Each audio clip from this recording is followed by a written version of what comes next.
Ladies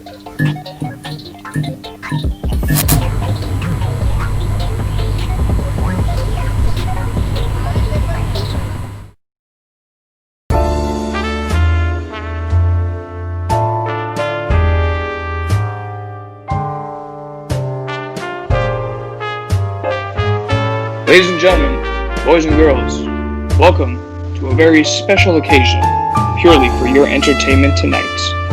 We are your hosts, Lionheart, Mike Nikos, and I'm here with the Executioner, Michael X. And welcome to Open Mic Night. Good evening, ladies and gentlemen. Welcome back to another installment of Open Mic Night. We are your hosts, Lionheart, Mike Nikos, with... And finally, I have my mask back after it getting all fucked up. Please don't ask how. It's a longer story than that needs to be told. If you're that curious, send me a message on Twitter, Facebook, whatever's, and I'll probably answer that there. Maybe in the live chat when this goes up. Or maybe never, you know. Yeah, probably never. Yeah. What could he have possibly done? Did he recreate the Rhino scene from Ace Ventura 2? With the mask on? You know what's weird? That's Bill Burr's favorite scene. And I'm just like, okay, how can you blame him? It's pretty good. Because you don't expect it. It comes out of like left field. You're like, why the fuck was he hiding inside of the Rhino's ass? Sorry, why was he hiding inside of the fake Rhino's ass? But we're not talking about that. All we know is it's beautiful. It's like watching childbirth. But anyway. Yeah, we're not talking about that. What we are talking about is something that's a little bit more important because of the fact that, quick little piece of news that we want to give out there. Last of Us 2 is getting another update, or getting an update, I should say. That's a difficulty update. It's, who cares? Here's how I'll describe it easily to those that are like, I'm interested. It's I Am the Night mode for fucking... If you don't know what that is, look it up. I Am the Night mode was a Arkham Origins specific difficulty curve, which was, hey, you beat the game twice? Good. Now do it on the hardest difficulty, and if you die once, you restart from the beginning of the game. Which I'm like, that's a good challenge. That is honestly a good challenge. But if you're playing Last of Us 2, if you die once, great, I beat the game. I'll never have to touch this again. Yeah, right. Won! Speaking of which, how was your experience with that? How was your experience with that, by the way? I played throughout the installation menu. Wait, really? That's it. I literally just installed the game, and when it was installed, I'm like, all right, that's done. Now let's get on with Ghost of Sushima. Which you've been playing nonstop for like almost this whole month since it released. Correct. Yeah. Which I can't blame you because it looks fantastic, and as well, it is a very beautiful game. Oh, indeed. Probably just stop hitting the horse. Yeah. Red Dead ruined you. Stop hitting the horse. The horse is good boy. Yeah, but here's the best thing about the horse in the game. If you hit into a tree, it goes through it. It doesn't, ragdoll itself around. Unless you come near a cliff, then kiss your ass goodbye. Like, if you ever... Sorry, I don't think that horses plus cliff ever equal the horse winning that situation. But, yeah, speaking of video games, that I don't think really get talked about. It was this little piece of podcast is brought to you because of a small talk that we had probably like a couple days ago in Casey's vehicle, which was, you know what's crazy? Dog button. And I remember Lilia looking at me going, dog button? And going, yes, dead to rights. When's the last time you heard about that game, Nikos? This was actually the first time I've heard that game since you brought it up in Casey's vehicle. Like, I had no knowledge of this game's existence. So the way I would describe Dead to Rights to somebody that's never played it is Mad Max, but for some reason, way more shit going on. And I'm not saying story, because Max Payne 1 and 2 and 3, you'll never be able to beat that trilogy of story. It's super good. If you like detective noir style stories of more of a modern day noir western of how Max kind of does things and figures shit out over the game. But Dead to Rights, the way I can describe it is, hey, do you see that propane tank that's sitting next to you? Well, if you go into slow-mo mode, you're able to throw that in between a pack of guys and then fire at it. Nice. While it's coming down, and you have designated dog button. And probably to this day, the funniest quick time event, which is a button rhythm stripper game, which still to this day makes me laugh my ass off when I think about it. But the reason why we brought that That's up, something I didn't know I needed to hear, but it sounds great. It's pretty funny, honestly. Looking at it now, when I was a kid, super hot and amazing. Now looking at it, look at that fucking PlayStation 2 model jiggle her pixels. Oh my god. 7-year-old kid playing Grand Theft Auto gets the 11-year-old kid that gets the hooker in Grand Theft Auto. Yeah. You're like, the fuck?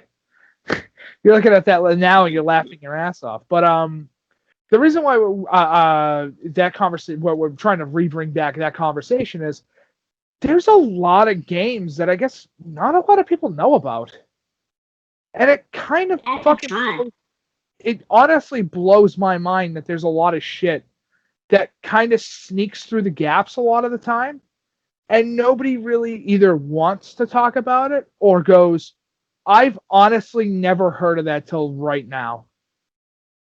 Oh, yeah. Especially when it was incredibly pandered by critics and other corporations by saying it's not a good game. But when the moment you just randomly come across the game in either GameStop or any of the stores online and you check it out, you'll sit down, you'll play for a bit, and you'll say, wow, this is actually kind of cool. Why was this bad again? So why do I guess you and I both have Gun on our list? Would it shock you that I was actually trying to think of like a seventh point to my list, and for some reason Gun didn't cross my mind? Because I actually thought that both critics and players like that game, but I'm actually surprised it's one of those games that's not considered really well. No, I know, but when you think about when it came out at the time, honestly, it's the best Western game that came out on the market at the time. And it's not during that like, Western games have never been oversaturated, in my opinion, because it's really fucking hard to do. That's really hard to do, is oversaturate a Western. And I know somebody's going to sit there and say, well, look at all the Call of Juarez games. And I go, well, you might have something there, but that's reaching for the bottom of the barrel to try to find to go to that level. But Gun's one of those interesting little tidbit of game where, as a kid, I honestly thought for the longest time, especially when I first got it, I'm like, is this based off true events? Because it totally seems like something that would have happened during that time. At first, the exposition and the first scene of the game where it has the Conquistadors expedition, where it kind of seems like this feels like it could take place in real events. But again, this is from a narrative that's like, it's from a first-person narrative of a character who may or may not exist in history. Like Colton White is a fictional character, but there's a lot of things of the that story does. True. Well, it's more the fact that when you're looking at the character and you're realizing the story that he is in, it is definitely Hollywood style spaghetti western, but done in such a very interesting way. It's definitely more how would I describe it? Fistful of Dollars style, with how it portrays the West as this terrible fucking place to live, which it was. There's true. Yeah. nobody is going to deny that factor that the Western ideology kind of sucked till about the early 1900s. That's when things kind of started figuring itself out. Yeah.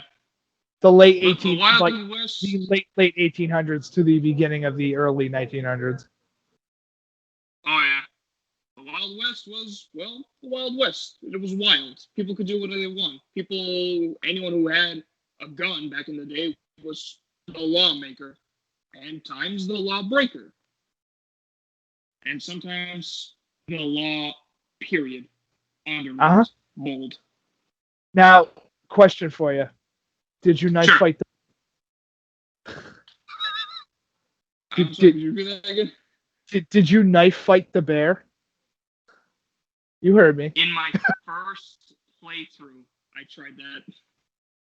It works. Yeah. It works, which is crazy.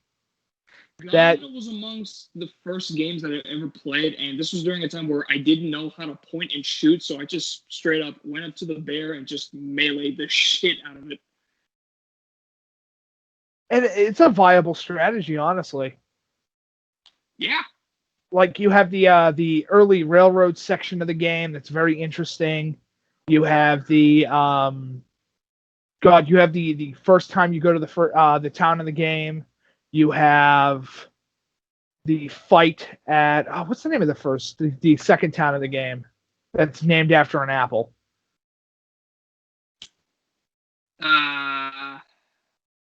Let's see. The towns I remember is Dodge City, Yeah, Empire Dodge City. Yeah. You go to Dodge City. The love interest gets her fucking throat cut in the middle of the street, and as a kid, that traumatized the shit out of me.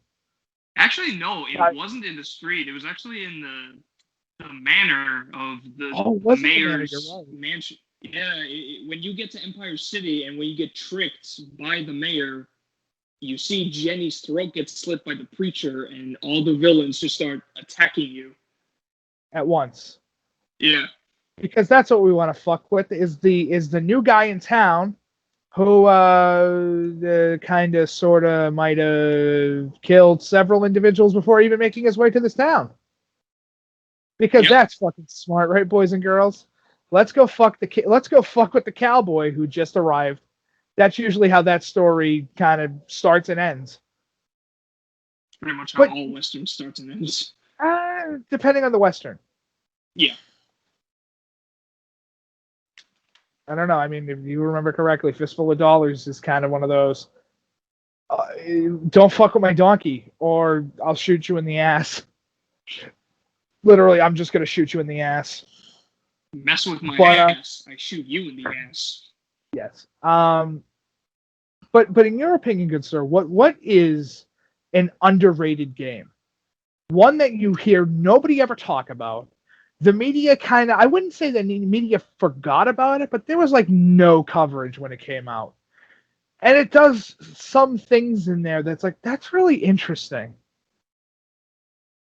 Yeah, some of the games that I did mention that was underrated were from a previous Indie Force topic, but I'm more than happy to bring one of them back up as like either an honorable mention or any from the list. So the one game that I really enjoyed, but sometimes I like random moments where I'm trying to remember the plot of any other game. This particular game is the one that pops into memory when it comes to underrated. So my pick, the Saboteur. Good choice. Honestly, that game was one of the first games that I could sit there and say, my God, what an interesting idea on taking back the city of France through color. Like, my God, what a cool ass idea to do. And it sucks that it never got a sequel game because of how critics pandered this game to the point where, it's not that great. I mean, you're just fighting against Nazi Germany and Paris. There's nothing spectacular. I'm like, what are you talking about? Nothing spectacular. Literally, the whole map is black and white. And the moment you liberate the districts, color returns. And when it's black and white, the only part that's color is in the pupils. And I thought that is amazing. Mm-hmm. Both in the pupils and on the armbands, which is actually really cool. And especially when you get onto the blimp and blow that motherfucker sky high. Question for that. Did you try to go in? Did you try to do it through disguise, or did you just go guns blazing through that whole courtyard to get to the blimp? First playthrough or second playthrough? First. First playthrough stealth, obviously. Because that's the case for me.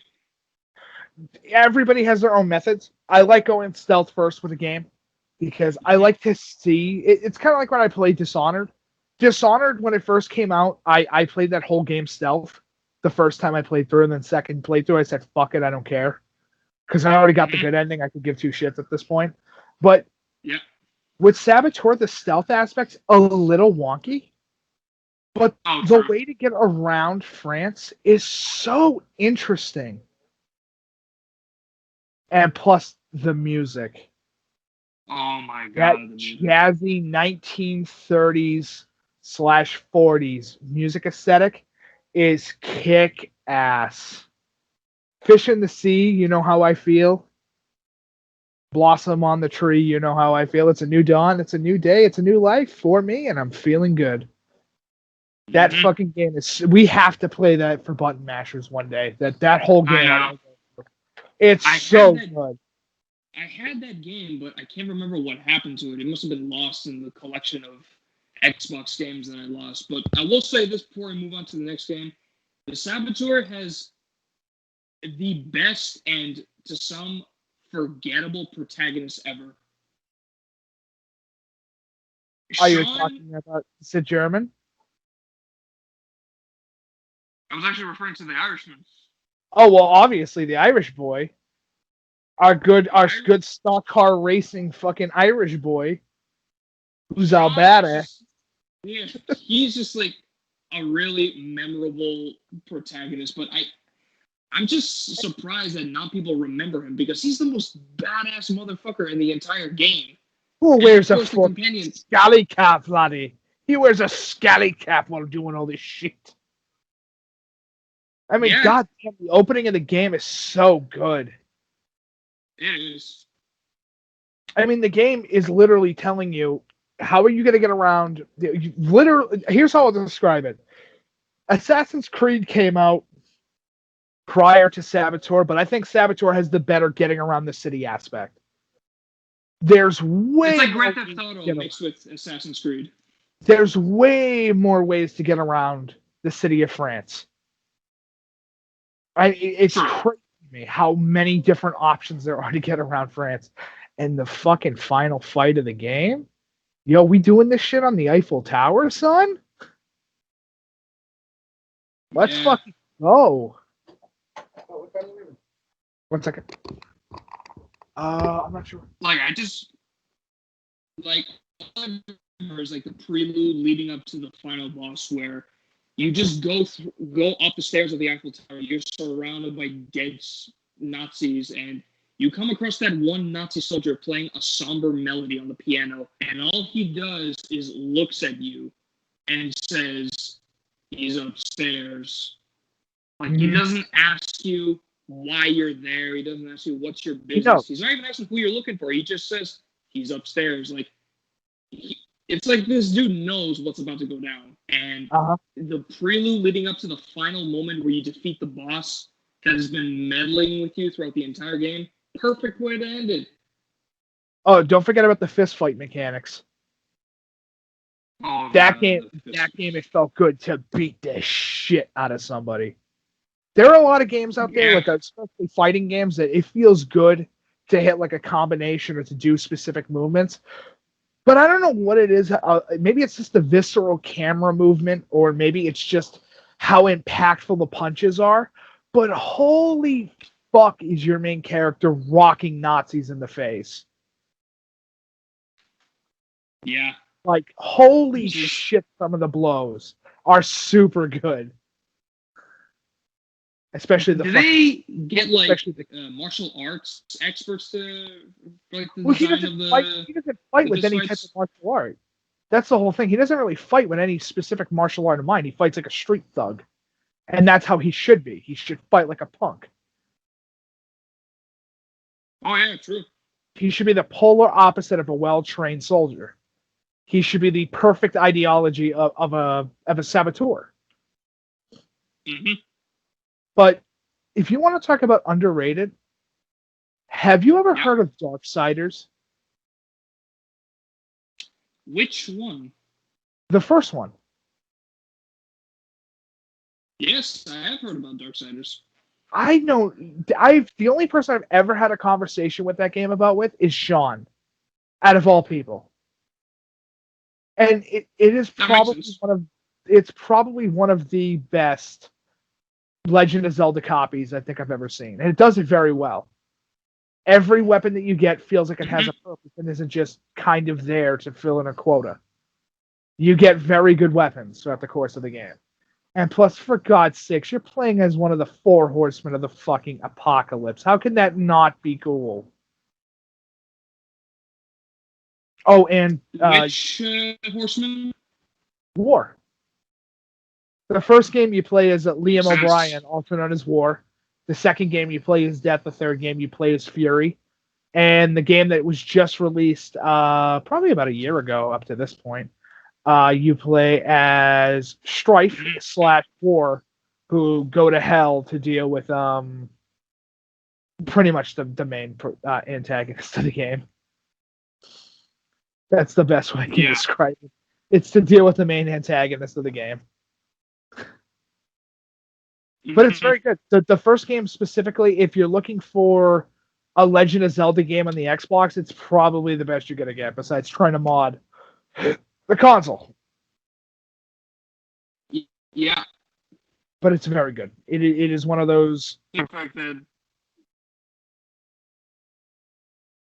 Shoot. Yeah, it's one of those games that you really kind of escape the whole idea of like the Legend of Zelda games and go for a more grittier, darker take of a different story where it's one of the 4 horsemen and you just go on a rampage. You just don't follow like a normal type of ideology and just head first straight into an objective that you feel appropriate with your character. Plus, some of the execution moves are just badass. Oh my god. Oh my god, the executions. Like, there's not that many of them, but the ones that are in there are really good. Especially when you fucking cut the wings off an angel, which in the original Catholic, the only way I can really describe it, and it's not against anybody's religious standpoint, I'm just going to say it as it is. In the Catholic mythological standpoint of how, angels work, because every culture and religion has their own idealistic way of how angels work. In the Catholic version, if you cut the wings off an angel, you turn them mortal. Yep. So that means every time you do an execution move to an angel, you make them feel what it's like to be human before you kill them. One half of the group that fucking, annihilates humanity, you make them feel what it's like to be human for just for the briefest of moments before literally taking a weapon that's the size of a human being. I'm sorry, several human beings, let me rephrase that, and stabbing him clean through the center of the torso, up into the air, and then body slamming him with said sword. Yeah, that's metal. It's pretty badass. Yeah. I think now, that's normally... Go right ahead. Normally, when it comes to Darksiders, I feel like the most underrated one was 3, because I remember a certain amount of my friends played the shit out of 3 because of how good it was. But for me, people seem to overlook the first game because of just how well designed and how well intrinsic some of the characters, designs, weapons, and executions were. I can't hear you over the sound of Mark Hamill. When Mark Hamill's in your game and he's constantly like in your ear going, wow, you really fucked up, huh? How does it feel that you fucked up? Hey, War, yeah? You fucked up. Hey, guess what, though? Well, you fucked up. You fucked up. Just look what you did. I can't believe you've done this. I can't believe you fucked up this bad. How could you fuck up? For God's sakes, you're the angel of, you're War, for fuck's sake. Your brother's the angel of death, which is the even more... You know what's crazy that I'm thinking about it now? What? If the first game is like a regular-ass Legend of Zelda style dungeon crawler, then what the fuck's the sequel? I've never thought about that till right now. How would you describe Darksiders 2 to somebody who's never played it before? Besides literally heavy metal album cover the game. True. In full honesty. Yeah. But, yeah, I don't know how to... Like, it's not Breath of the Wild style. I would say it's more Twilight Princess oriented, but then there's the whole you go to different worlds. It's really weird. And it's really hard to describe how it plays. Besides great. All right, I got one for you. Actually, no, It's your turn. You have your second bit. So, speaking of traveling to other worlds, this game, which was incredibly panned by critics, which actually to the players was actually really favored, but not a lot of people would see it, but No Man's Sky is one of those games that's like, people don't get it unless you've really played it. It is one of the greatest stories from two different perspectives. Mm-hmm. Okay. It's one of the greatest stories from two different style perspectives. Number one being how not to release a game. Yeah, I feel like that was the biggest problem that this game faced. And it's not even their fault because they're all developers. They're not fucking, people that are there to sell you a car. They're not, that's not their job. Their job is to make a video game. And they got super fucked over. Oh, royally. Like out of every other group, they got super fucked over. And it's not even their fault, honestly. This is what happens when you have a fan base that is, I wouldn't call it passionate, but overzealous. And that's what kind of scares me. If you ever get the chance to read some of the shit that they were sent, like fucking death threats over a video game, which I'm still saying to this day, you look stupid and pathetic when you do shit like that. It doesn't make you look cool. You look like an idiot. Obviously, death threats is just like it's not. You're wasting everybody's time, and I understand you're passionate, but that doesn't mean that you get to be a dickhead. Because that's just low.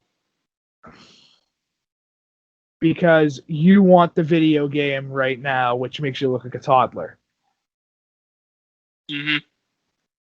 However, from the alternate perspective, this is one of the greatest how a game should be developed ever. This is how video games... Okay, every update for the game, what do you think the price tag was? Oh god, give me a second. It's probably been around, I would say maybe around $39.99. You're incorrect. Every update for the game was free. Really? Every single fucking update for the game was free. They made most of their money from the raw sales alone because they're not EA, they're not Bethesda, they're none of these multi-million-dollar fucking companies that sell a product and expect the fan base to just keep paying for it. Right. I don't know why I was thinking of that specific. Hello That's how games nowadays Like, are like. Hello Games is one of the most interesting stories of how games should be. And it should be let the developer take as much time as needed to make a product that is good. Because it will make you a lot of money. And to give the example on that, and it's not an underrated game. I'm not going to say that because it's an absolute lie, because people do talk about it. And it's probably the best EA game that they've released in a long time. But Fallen Order was, they took their fucking time to release that game to let things go out. And are there bugs? Are there glitches? Or is there shit that they should have added in? Yeah, but whatever. Yeah. Experience of being a part of that world, it's super cool. It's really interesting to try to see a team that's well known for making. I mean, for fuck's sake, Respawn was well known for making fucking Call of Duty games forever. Till they made, till they finally made their magnum opus, if you would, Titanfall, which is probably one of the best first-person shooters ever. For how different it is. Mm-hmm. But No Man's Sky is one of the tales of how not to market a game and how to continue development for the fans. True. I mean, that's how it should be. It shouldn't be about how many figures you're making through raw sales alone. It should be about, let's make a good fucking video game. And worry about all that goofy bullshit later. We're not here to... We're here to make a product. Agreed. But we also want to make something that we're going to want to remember. Because you don't want to be like an Anthem. That's really actually a game I was actually going to bring up next. Really? Well, I was going to bring it up as an example of how not to make a game that you had to push over and over and over for release dates when there's a development team that's just trying so hard to make it perfect. So I guess to reword this is how not to be a dickhead and release a game that wasn't even finished. So how to not be Electronic Arts. Yes. Literally, if you're listening to this and you're still buying your brand new copy of Madden, do the gaming market a favor and don't buy the brand new Madden till they actually make a new game. They have released the same fucking game for almost 20 years. I think EA needs a little kick in the balls, and to realize that's not how this shit needs to go. Definitely. Especially when you cripple developers. And I mean fucking cripple developers. Like ultimate crunch time. This is one of those moments where developers that really could catch a break, but unfortunately couldn't handle it because, again, time. Not only is it an illusion, but it is a bitch to handle when making a game on a deadline. I mean, Sony... Even if the deadline is constantly changed. Dude, they wanted to have 6 more months to work on No Man's Sky. And they just realized it's like, there's no fucking way. There's just no way to do that right now. We either release it now and fix it later, or we're fucked. And that is so hard to even think about. Like, imagine making a good example for this. Nikos, you're making like one of your favorite things. You're passionate about making like a movie or a film. And then you hear from the guy who's in the producer chair going, you got a month to finish it. We just started shooting 6 months ago. We haven't like finished any of our shots. Yeah, that sucks. hey, so you have about a month to finish it, but we need way more time than that. Fair. Oh, God, I don't. you gotta give me more time. I mean, this is just not gonna happen. You're Oh, asking me too to bad. carve the sand here, boss. That's not happening. Yeah. And God, they've released so many fucking updates for that game, by the way. And each one of them adds so much more. For fuck's sake, they did VR for free. I want you to think Wow. about that. I mean, they did VR for free. I mean, I know a lot of people are going to sit there and say, well, so did Rockstar to some extent with GTA 5. And I'm like, that's absolutely fair. And there's a lot of games that have done it for free. But when you look at like a AAA company like Bethesda, who releases the VR version of games, and they're even more fucking expensive than the version that came out 10 years ago, it's a little fucking shady. That's ridiculous. That's why I'm starting my new campaign of never trust Bethesda. Mm-hmm. Unless they can make a good Doom game, then I'm well behind it. I don't. Even then, it wasn't made by Bethesda. They never developed the game. They're just a publisher. They published the game. I'll give them credit. They published it. They bought the rights and they published it. But that's it. Yeah. If It's you one want of to know more about what we think about Bethesda, please check out our last video on how we talked about that Bethesda is milking Skyrim dry. We'll be right in the description. They're not just milking it dry, good sir. Are you ready for dun dun Skyrim for the PS5? I'm calling it. I'm fucking calling it. And here's how it's going to be different. It's not. It really isn't. It's going to be the same game all over again. But hey, people are buying it, so that's up to them. If you want a better example of Bethesda being shit for brains, just look up the Internet Historian's video. He's a very good YouTuber. Check out his video on Fallout 76. The Fall of 76 is what it's called. And I'm like, that's a good title. He goes over that whole thing. The entire thing of how that whole process went. And then you realize that Bethesda themselves really didn't make Fallout 76. They had somebody else make Fallout 76. Confirming that if Todd doesn't want to do it, he won't. Yeah. Case closed. Because fuck that. I get where he's coming from. If I didn't have to do the work, I wouldn't do it. But speaking of underrated, Brutal Legend. Ooh. Double Fine Production. I really want a sequel too. A lot of people do. I know a lot of people that really do, but it is underrated. Nobody.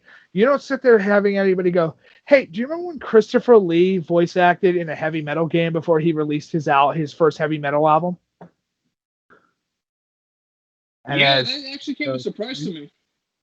Yeah, not really, because you can kind of tell that Christopher Lee is very interested in that genre to begin with. I mean, he kind of does play bad guys in everything that he's in. Yeah, because he's Christopher Lee. I mean, for fuck's sake, he's the man with the golden gun, my dude. He's the man with the golden gun. That's it. He's one of the greatest James Bond villains ever because of how awesome that movie is. Correct. But just to give the example of Brutal Legend just being a fucking amazing game to begin with, my God, that art style is fantastic. It is that game will never look old and tired because the art style and direction is so good and it's so cartoony looking. And Jack Black's in it, and that's just he's Jack Black. He kind of can't. Jablinski Games in a game. Yes, he's Jablinski himself. A man who loved doing it so much that he strapped on a set of giant rubber arms to his arms, like as like an outer coating of muscle, and just did all this promotional shit for it. Yeah. Hell, I mean, for fuck's sake, they're in Metalocalypse, which is even one of crazier to my me. favorite episodes is when he's in it. It's super good. And my God, if you are a heavy metal fan, just a general metal fan, you need to pick up the game. We're talking about from, Judas Priest and Metallica. Sorry, Judas Priest and Motorhead, all the way to fucking, for God's sakes, Dragon Force is in the fucking game. Because of course they have to be in it.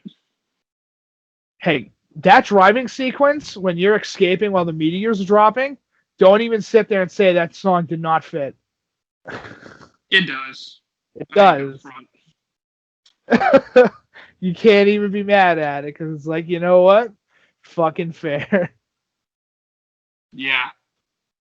But yeah, if you're looking for a very good game, something that you can stick a couple hours into, it is not, okay, it needs to be said, because I think the marketing kind of fucked them a little bit. Mm-hmm. It is not, and I quote, and it is not a hack and slash game. It seems like it. It absolutely seems like it, but it is absolutely not, and please stop thinking that it is. It's more than what you know. Huh. You know what? I mean, from what I remember going into this game, it's mainly you just driving around, talking to the icons of metal, recruiting headmasters, whatever they're called. Also some other fun activities. But all the shrines that you happen to find over the course of the game.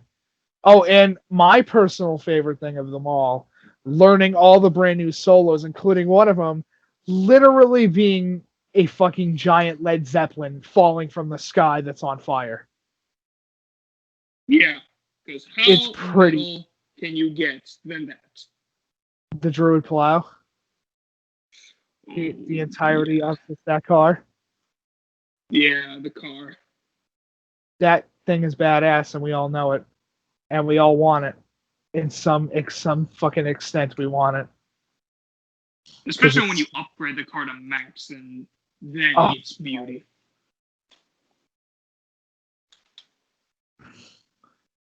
It's a beautiful little fucking monster. As Ozzy says, I'm gonna teach you how to make that baby purr. And it's like, yeah, you do, Ozzy. Thanks, Ozzy. You're cool, Ozzy. You're in the game twice, Ozzy. Which is really weird. The only, amongst other things that are the best in the game, one of the greatest in the game is Ozzy's dialogues. Oh my God, it's all super funny. They are. I think Ozzy's naturally just really funny. I bet you $100 he didn't even know he was in the game. Like someone filmed his voice, and they just put it into a video game. Do you like the idea, by the way, that he's the guardian of metal? Oh, it fits. For someone like Ozzy, of course it fits. Because he's fucking Ozzy Osbourne. He's been the Prince of Darkness since 1979. Yeah. He's fucking great. But, all right, I got one. Actually, no, good. It's your turn, good sir.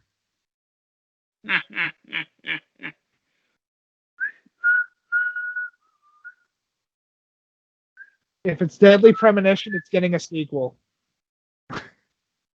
I'm glad, because Deadly Premonition, what a underrated game. What a game, because it's so random. It's so fucking random. There's an entire side quest where you have to find the keys for somebody in the police station, and it's a specific set of squirrel-themed keys. And there's like 50 of them throughout the whole course of the department. So you're hooking all over the place with this fucking set of keys. It's just a really, really odd horror game. Like, even when you ask people, they're like, wait, it's a horror game? It's not a horror game. It is absolutely some Twin Peaksy fucking crazy bullshit. That's what it is. It's Twin Peaks. It's the fact that he wanted to make the creator really wanted to make a Twin Peaks game, and they told him no, and so he said, "Fuck it, I'm gonna make a Twin Peaks game." Either way, I'm making a Twin Peaks game, and I as it can't turns even out, be it's mad better at him. than Twin Peaks. It's really good, especially the Raincoat Killer. That's pretty sick. When you get to finally play as the Raincoat Killer, it's pretty dope. A lot of people they don't understand the whole idea of the main protagonist. Like, even I sometimes forget him, but if there's one thing I do remember from the protagonist, it's FK and the coffee. FK. Clear as a crisp spring morning.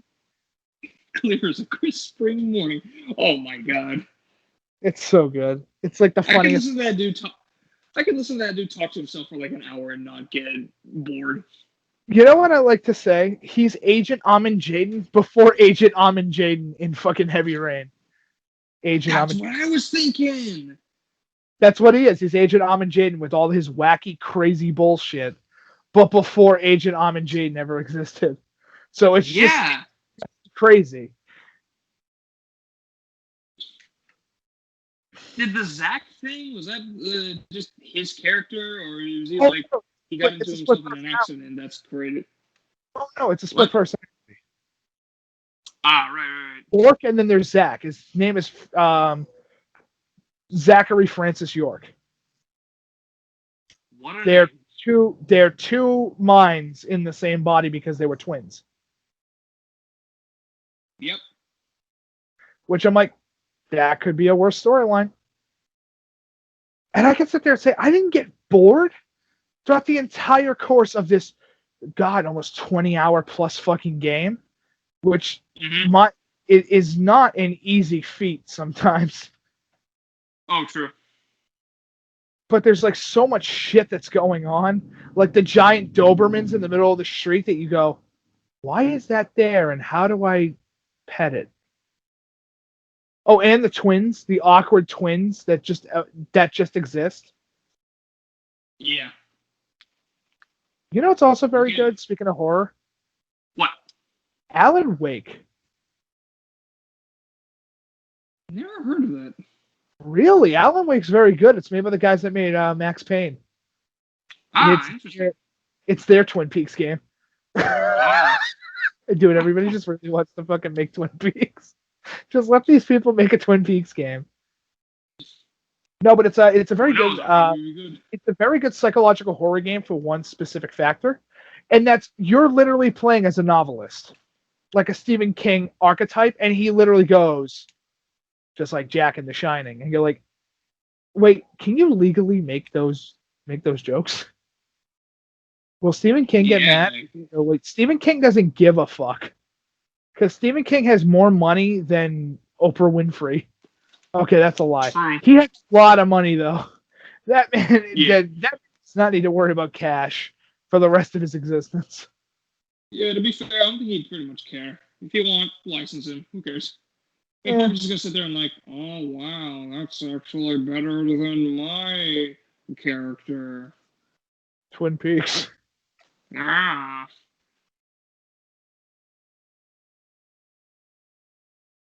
That's a show I never even managed to think of, like, to watch, because I'm like, just hearing the name Twin Peaks. Nah. Is it the crazy lady with Is it the crazy lady with the fucking piece of wood? Maybe. Yeah, there's some goofy shit in that show that makes me go, I'm glad this came out in the 1980s. Because that's the only time period it makes the most sense to appear. Of course. Only the 80s can give me something that's this fucking batshit. And for some reason, we'll love it. Oh, it's not a bad show. I will not deny that fact that it's very good. Yeah. But it is fucking crazy. Mm-hmm. Who knows? Maybe I'll give it a watch, see what I think. But it's gotta be like in a mood. Like if I'm sitting there one day, I'm thinking, you know what I feel like I want to watch something from the I 80s. feel like I've watching watched some- almost all the movies. All of a sudden, Nico starts watching fucking Dawson's Creek just so he can hear the intro. And then when I get bored, I'll just switch to fucking Kung Fury. Kung Fury. He eats chips naked. How has he not had his own, like, actual full license game? I mean, there's the I don't mobile know. game, I guess. Yeah, but it's a mobile game. What are you gonna do? Yeah, true. All right. Deadly Premonition, very good choice. I won't deny that factor. That's a very good game to choose out of your big plethora of shit. But I am really shocked that you did not say Mad Max. I was actually gonna name that as my honorable mention, but That game was critically fucking destroyed when it came out. And I know somebody's gonna sit there and it's in the say, same year as MGS5, and I think you and I both know how you feel about MGS5. Hey, here, guess who the main character is? Even he doesn't know. Yeah, Yeah, I wish I was making that up. Even he doesn't know. I cannot believe that I cannot believe this meme actually works outside of JoJo's Bizarre Adventure, but even Speedwagon is afraid. yeah, that's pretty much the truth. It's what it is. It's, and I'm not even gonna blame MGS5 for being what it is because that's all fucking Konami's fault. Nobody can be blamed for that except for Konami because they fucked up. They uber fucked up. True.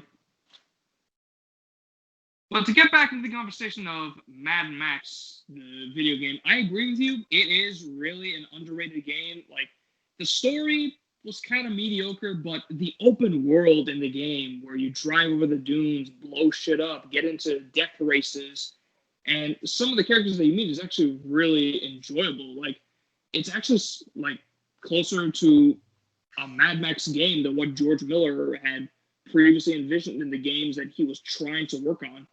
If you want information on how George Miller was trying to get himself to make a Mad Max game, you can check out YouTuber Mad Max Bible. He goes into depth of how George Miller tried to influence a good Mad Max game, but it just wasn't really that well worth it. But when you look at the 2015 game made by Avalanche Studios and Warner Brother Games, it's actually, like I said, it's just closer to a Mad Max game envisioned by George Miller without George Miller. Because, of course, he wasn't involved in the entire game. So if you look at his concept art from what he had ideas for the game, it's actually really stellar compared to what the game has. And I'll admit the game, yeah, it has really good ideas for the cars, the structures, characters. Probably, like, pretty much got their ideas from Fury Road. But I think It's definitely very heavily Fury Roaded up. Oh, indeed. And a lot of people say that, oh, is this game canon? Because the main villain of the game says in his bio is the son of Immortan Joe in Fury Road. And I'm like, it's not canon because, again, George Miller is not involved in the game whatsoever. So that's just one of those ideas they got from Fury Road. Like, oh, let's trick the players to think this game is canon. Well, some of the characters and ideas may look canon. It's not. In fact, I remember at one point the start of how this game got buried was during an E3 trailer. Mike, did you know that this game was petitioned to change the voice actor of Max because he was American? Who cares?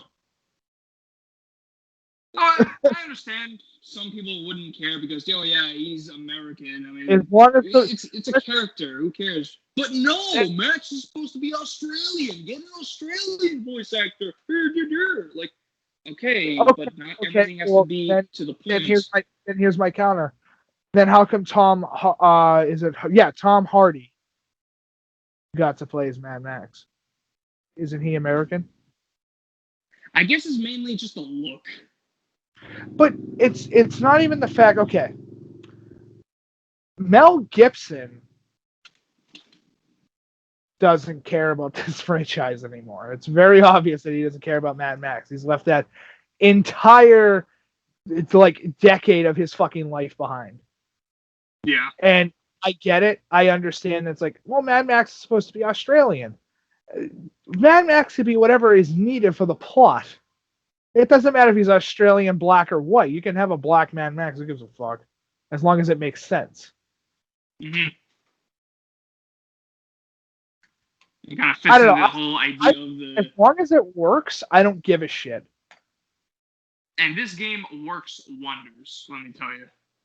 After having spent like hours and weeks on that game, just accomplishing every challenge, getting every single loot item, customizing your car, customizing Max's armor and weapon.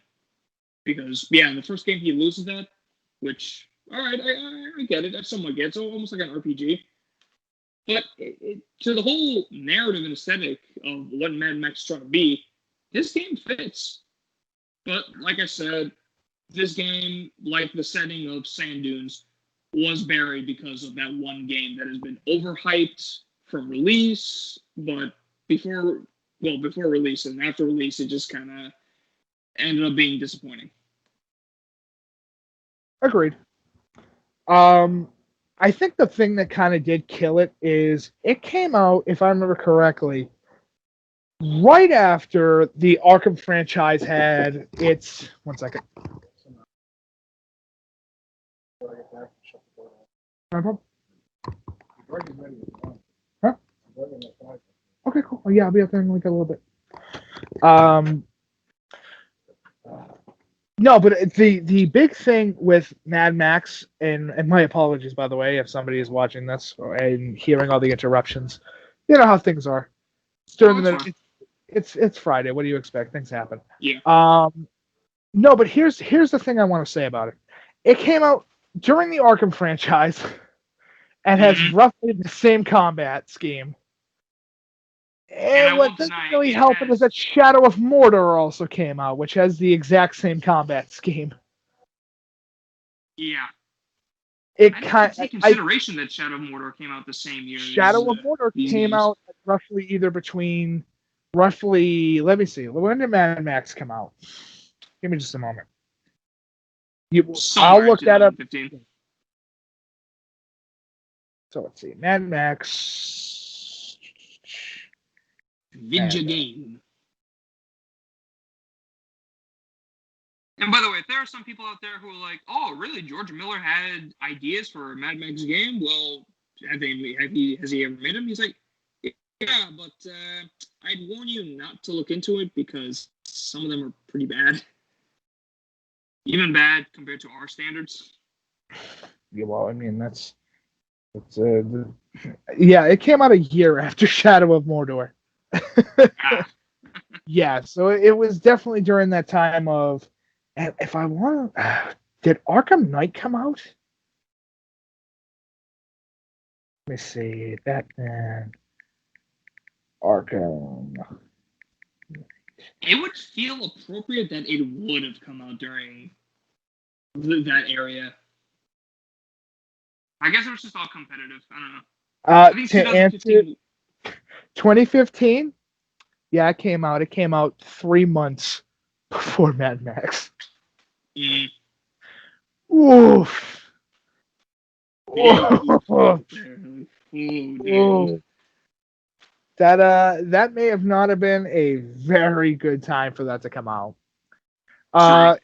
And as I said before, huge fan of the Arkham franchise. I think Rocksteady has made probably one of my favorite versions of the Dark Knight, because I will still play fucking Arkham City because that's how good that game is, and the combat system's flawless. Oh yeah, and at some point for Button Mashers, we definitely have to go through the Arkham series. Oh, I have no problem doing a Batman month and just going through all this shit. And I mean, we're going through all his shit, dude. I am talking about going through the NES game all the way up to fucking Arkham Knight. Because the new game coming out by Warner Brothers, which, by the way, he is attempting to buy WB games, and I'm not okay with that. Ooh.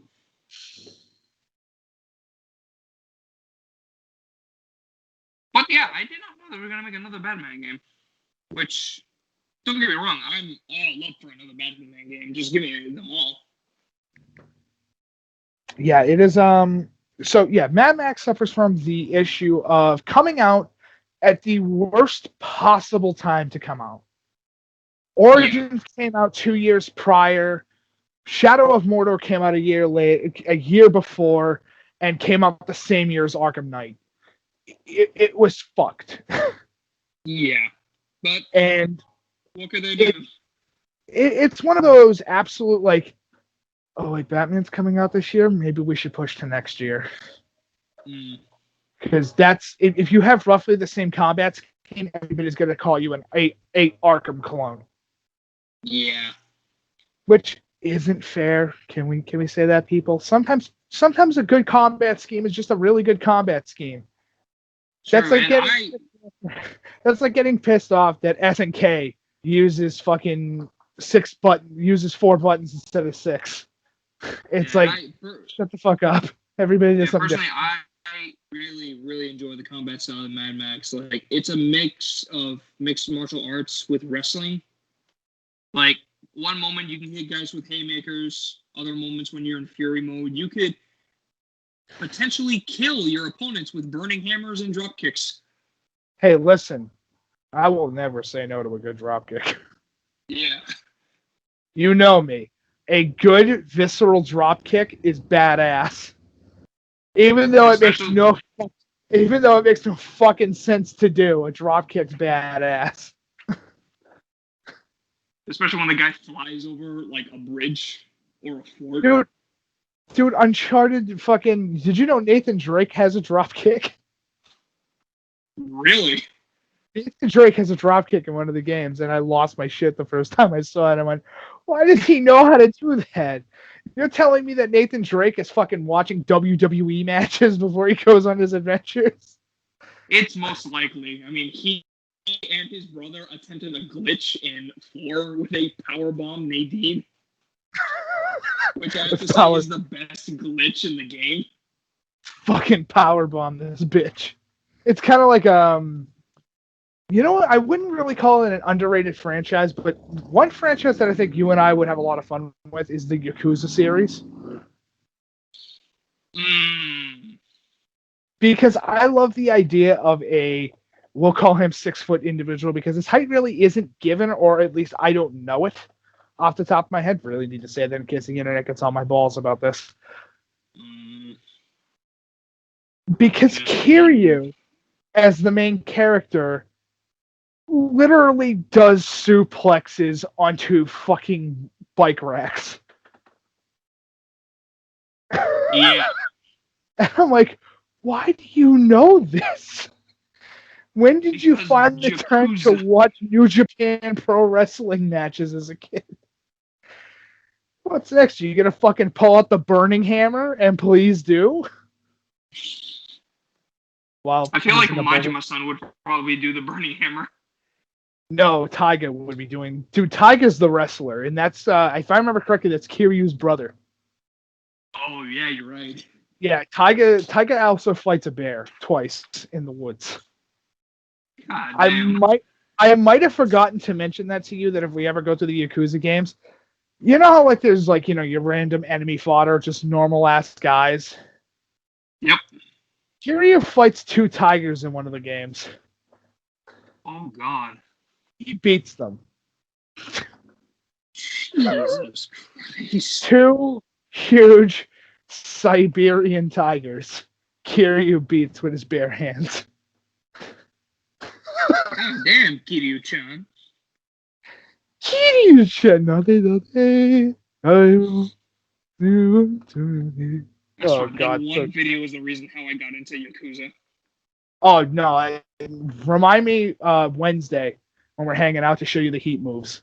Oh, my God, that's what... There's a lot of shit in there that's really good. James. I feel like I have seen the Heat moves. Some of them are actually just really hard to watch. Nikos, James, you can hear me, right? Put up a big thumbs up on the screen if you can understand what I'm about to say. Awesome. Can you grab the clip from Yakuza where fucking, I think Taiga does a power bomb and Kiryu comes out of nowhere to curb stomp the prick's head into the floor? Yeah. He killed him. Dude, he fucking drop kicks the dude out of a third-story window. But Kiryu has never killed a man. All right, I got one for you. Sure. Actually, the good part is I have an underrated collection in my presence. Oh. Did I ever tell you about a little Bruce Lee game that came out for the original Xbox? That Mike still owns and has a very, very important sticker on it, which is a Blockbuster sticker. No, I did not know that. I have Bruce Lee, Quest of the Dragon for the original Xbox. Man, that's a relic.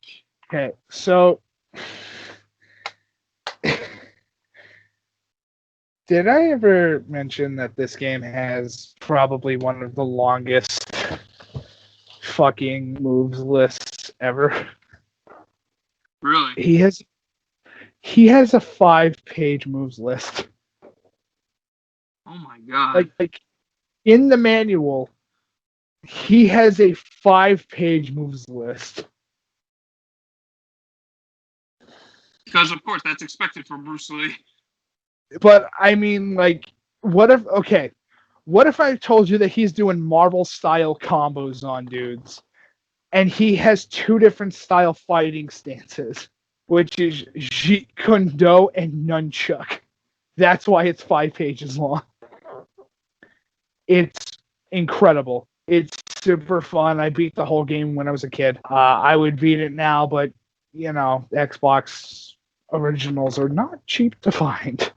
Especially when Mikey wants to get a modded one, so that way he doesn't have to worry about that horse shit ever again. Oh, dude, I have one. Oh, then, you know what, motherfucker? It's time to enter the dragon, son. Yeah. So does Lillian, so. Mm-hmm. But, yeah, it's pretty good. Honestly, it's made by... One second. I never thought I would have to pull this out. Universal Interactive. Produced by Universal Interactive, sponsored by Microsoft, but created by Ronin. A company named Ronin. Is rated T for teen, which means Bruce is literally breaking the necks of every fool that he sees in front of him with 2 legs. Oh boy. Mm-hmm. Your turn, good sir. I gave you mine. I gave you my fucking random thing that Mike owns for some stupid ass reason. Yeah. So shoot.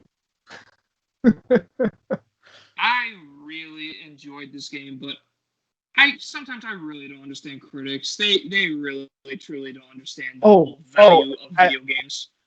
I have a question for you. Is it monkey? Is it monkey?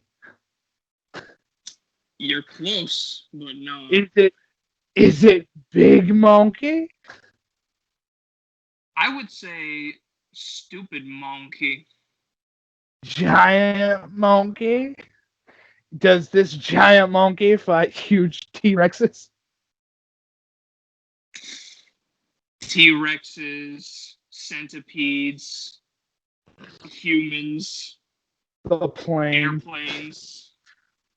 airplane instructional videos from the 70s. I'm glad that we're both talking about Peter Jackson's King Kong. What a fucking gem of a game. What a weird thing to come out that was trying to be as accurate as possible, and probably one of the funnest first-person shooters I think I've ever played. Yeah. In fact, this was one of those first games that you could play as 2 characters. So not only do you have to play as Jack Driscoll in the first portion of the game, but you could play as Kong, which It should have been Game of the Year when you get to play as Monkey. Monkey. And Peter Jackson's King Kong is a very good movie. Very, very good movie. Oh, very good. It's very, very good. And including the alternate ending that's in the game, where Kong goes home. Yeah, I've had friends ask me how you get that alternate ending. Well, when you first beat the game and try to replay it, yeah, it's literally replay levels in arcade mode, trying to get the most number of points, and the rewards they give you for a lot of the points that you receive is... Or you could just use the cheat code. Wait, there's a cheat code? Dude, there's a cheat code to unlock everything in the game. Are you serious? I'm being dead ass. I used it as a kid because I'm like, oh, fuck all that. Oh my god. That would have been useful in my youth. Yeah, it allows you to level skip too. So you can play as just Kong, or if you're like, I want to play as Jack. Which, why? Because I get it. Because giant dinosaur laser fights. But yeah, Peter Jackson's King Kong is a very interesting game for when it came out, for the fact that you don't really have a hub. There isn't an ammo counter. You have to constantly be checking your rounds. Actually, no, there is an ammo counter.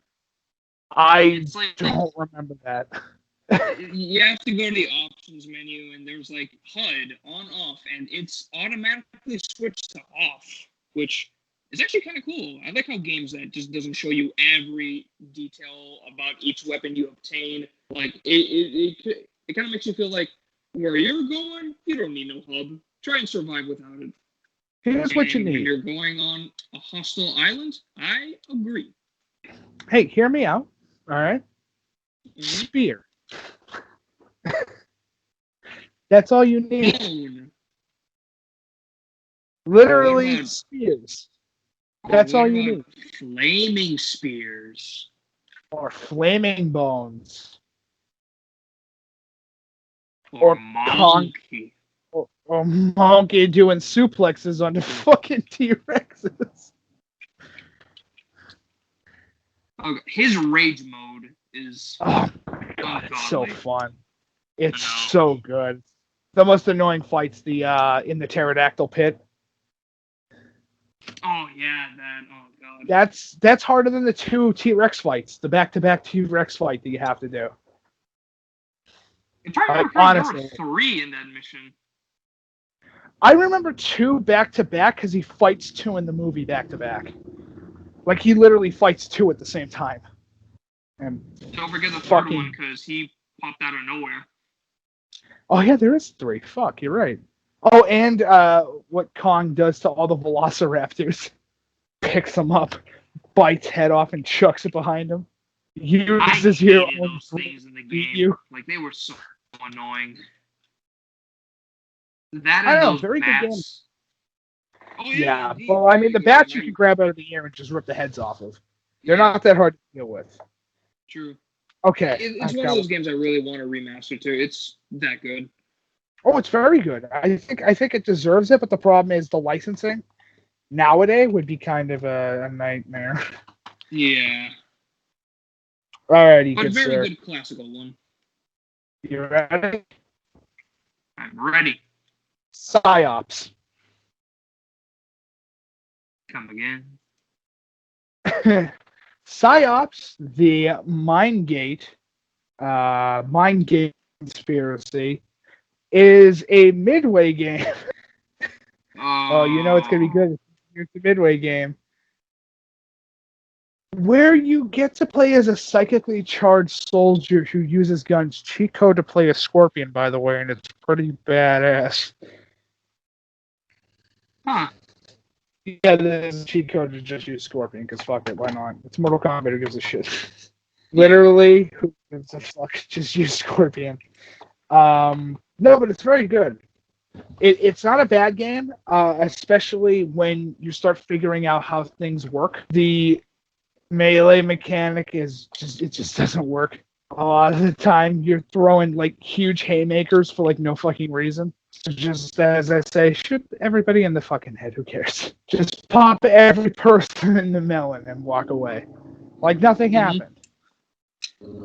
It's okay though. It's one of those games that it came out at a rough time for Midway during the time period of all the very, very terrible Mortal Kombat games, except for Shaolin Monks, because Shaolin Monks is fucking awesome.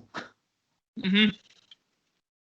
But it came out during, Deadly Alliance, Deception, and Armageddon.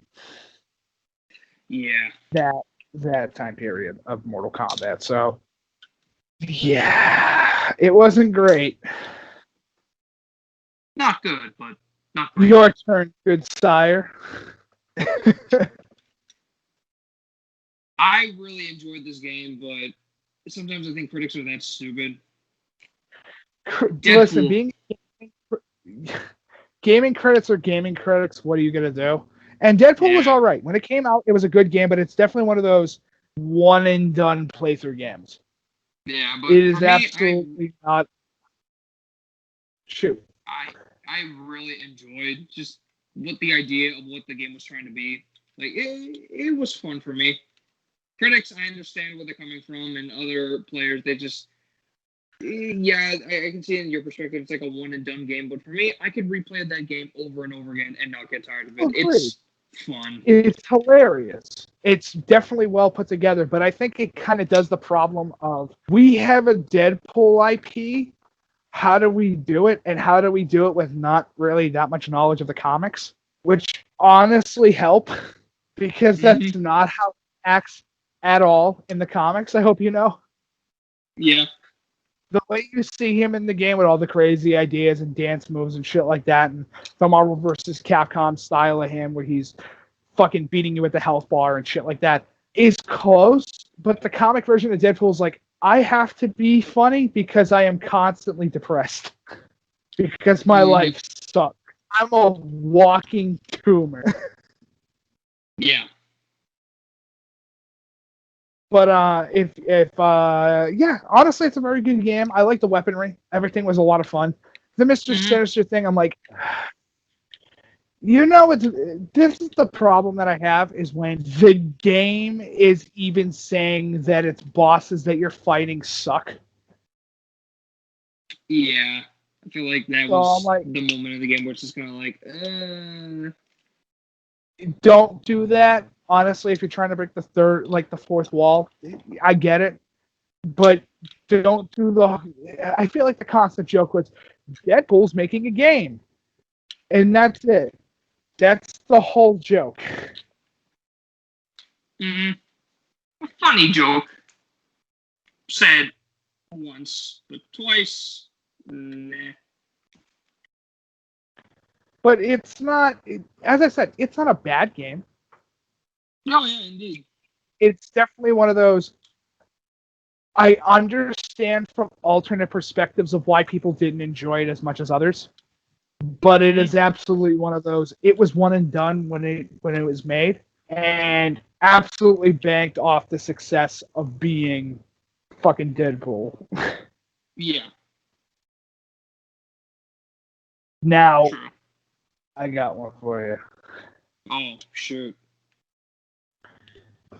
I got a little gem that I like to keep with me everywhere that I go. At every new house, I keep this motherfucker with me no matter what. Uh-huh. Good sir. You want to talk about underrated. And I mean fucking underrated. The Godfather.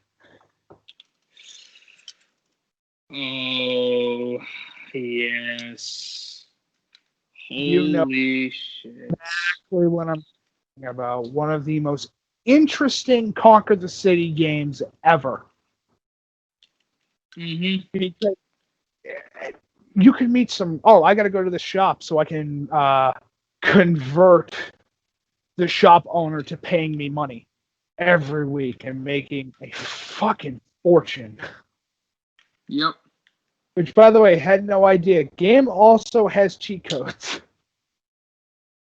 They don't help. They don't help. Really? Especially when you're Electronic Arts and you turn them into fucking DLC.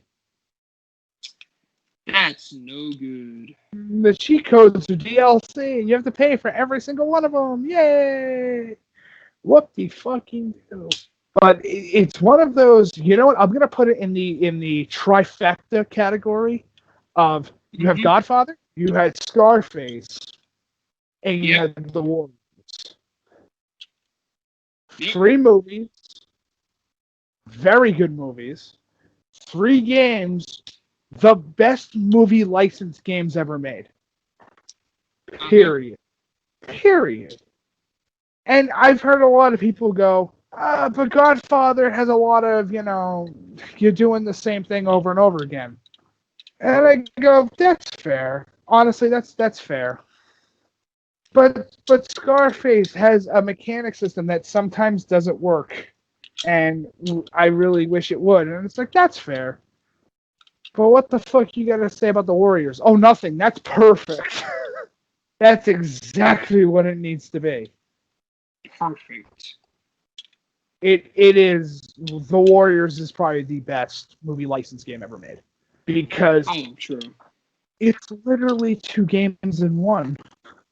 You have the obvious going around town, causing crime, shit like that, without a vehicle, and you fight every fucking person that you meet. It doesn't matter their skin tone, their color. It doesn't matter who they are, how old they are, or what they're going to do. You're going up there to clap them motherfucking cheeks. That's what you're going to do.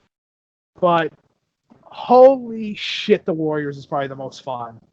Out of the 3 games, I could sit there and over and over and over this on top of every single fight is super good. Yeah. Not one fight in the game can I say it drags on for too long or it's really hard. I want a good boss fight. Give me a challenge, you fucks.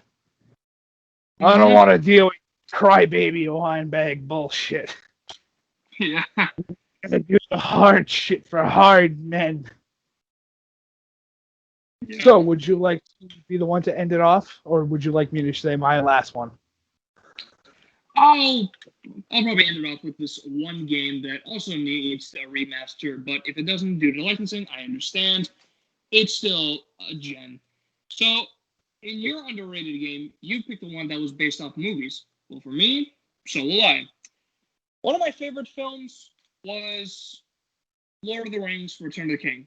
A lot of people don't necessarily like the movie, but for me, I like it. And what's better than the movie if people don't like it? The game. I had so much fun with the game as a kid. It felt like it's third-person action beat-em-up style game, or am I thinking of Two Towers?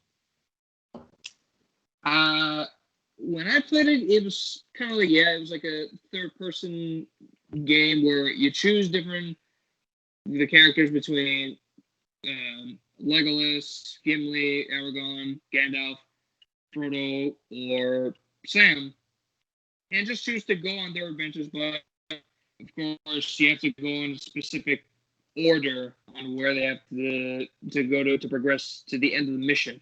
I liked it. It was like one of the first early games for the Xbox that I really enjoyed playing. And it was Lord of the Rings. How can you hate it? Agreed. And for me, a game that I like to call the gem of the Xbox. Actually, no. I'm not going to go for that because that's too easy. I was going to say originally Jedi Outcast / Jedi Academy, but that's too easy because everybody would know that that's what I would pick. I was actually going to say, I thought you were going to go for True Crimes.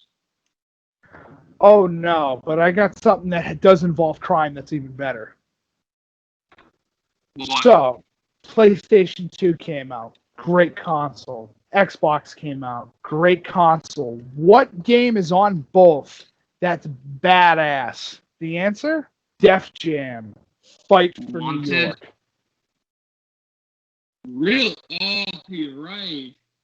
Def Jam Fight for New York. That fucking game is one of the funnest beat 'em fighters I've ever played. With the hardest story mode ever devised. Uh-huh. Especially when you have to fight Fat Joe in the steel cage. You're fucked. There's a reason why his name is Crack. That's the sound your back's going to be making when he hits you with his finisher. But every single fucking character feels and works and acts super good. And I love the idea of Snoop Dogg as the villain. That's still my favorite stupid thing that's in the game. We got Snoop Dogg. What do we do? Make him into the villain. Wait, what? Yeah. I can see that, honestly. But he works. Crow is a good character. Danny Trejo's in the game, for fuck's sake. As Danny Trejo. You have your own custom characters. High. That's Machete. It's me, Machete. Yep. It's me, a shit day. No, but I mean, my God, those games are super good. It would. I would be doing myself in the world a disservice and never bringing those up, because Jesus Christ, they're so fun. True. I mean, when it comes to like even the small things themselves, every single move that's in that game has impact, and it's made by fucking Aki. Yeah. How can it go wrong? It's Aki. But that being said, ladies and gentlemen, boys and girls, thank you for coming on to the podcast tonight. I know it's a little bit of a rambler, but hey, it's been a long week, and the temperature is not being the greatest friend of the past month. Oh yeah, especially we're gonna have like a 4-day heat wave coming up. Ugh. Yeah, trust me, I'm gonna be taking cover. I've already dug a hole. Hopefully I'll find a way to get myself to Cape Cod for those days, because I really enjoy the beaches there. Agreed.